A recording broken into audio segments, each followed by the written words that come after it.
Pero may ang karamdaman na natulungan sa akin is vertigo, insomnia, migraine, hyperacid. Yun. Kasi pag nakainom akong kape, lampas ng alas 7, kinabukasan ako na alas 7 ulit ng umaga makatulog. Ganon. Kaya gustuhin ko nga magkape, hindi ako makapagkape. Eh nung inalok nila ako na yung kape ng Dexel, ito yung kape na bawal sa taon na magkape. Eh yun, sabi nila, try mo ito ma'am. Tinry ko na ko. Ang good news, hindi ako nakatulog. Inaaway ko na sila. Kasi hindi ako nakatulog. Sabi nila, maganda ito. Ma'am, good news. Tuloy-tuloy mo lang. Tuloy-tuloy ko naman kasi wala namang mawala siguro, no? Yun nga, natulungan ako. Tapos, nag-attend ako naman ganito. Nabuksan ng isipan ko, maganda pa ng kitaan ng DXN. Yes. Ganito po, mga training, mga inano sa service center, maski sa head office. Doon po nabuksan ng isip ko na ito na po ang business ko talaga. Dahil healthy ka na, healthy ang buong pamilya mo. Yung utak ko dati na parang minsan nakawalong ako, balik na ako sa kwarto, hindi ko alam kung ano yung pupulutin ko doon. Ngayon, isang balik na lang, no? Yes. Ano at least, yun na yung aking negosyo ngayon, DXN. Nagpapasalamat ako sa DXN, nagpapasalamat ako kay Ma'am Myra sa mga upline ko, lalong-lalo na sa aming mentor, na tawag dito, nag-i-inspire sa amin na mag-DXN. Gamitin ang DXN. Gamitin niyo po ang DXN kasi meron pong balik.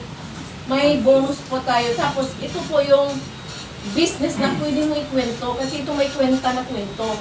Kesa naman magkwento ka sa iba, away abutin mo. Ito, ikwento mo ang DXN, natulungan ka, maganda ang kita.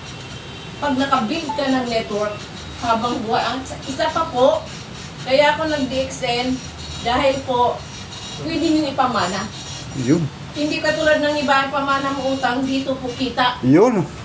Oo, yun. Ang napakaganda talaga ng DXN. Pwede mo ipamana hanggang sa anak, apo, hanggat kumikita. Tsaka, ito pong DXN po, 32 years na po ito.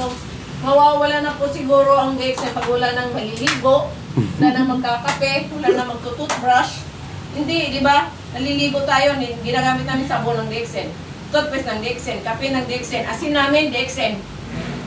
May balik po yan. Kaya, gamitin po natin ng DXN hanggang sa makaabot tayo sa mataas. Star Diamond po kayo, meron na po tayong profit sharing sa buong kita ng DXN. Yes. Pangarapin nyo po ang Star Diamond po. Higit pa doon. Katulad lang ni Ma'am Myra, katulad din si Ricky. Mga free travel na po. Ang aking upline, ganun din po.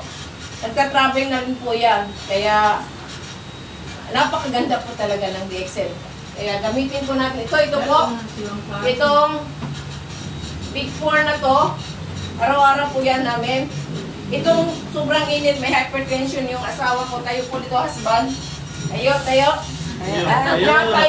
boss. Ayaw, boss. Para sa iyo, boss. Kasi kahit magmotor siya, mainit. Maganda po ito. Nagbibigay siya ng lamig sa katawan. Ito. Andrew G. Yan. Dito lang po ako. Salamat po at nabigyan niyo po akong pagkakataon mag-share sa DXN po. Gamitin po natin ng DXN. Napakaganda. Talagang napakamabisa sa kitaan. At saka sa company po, napakatatag. Yun. Salamat. Thank you.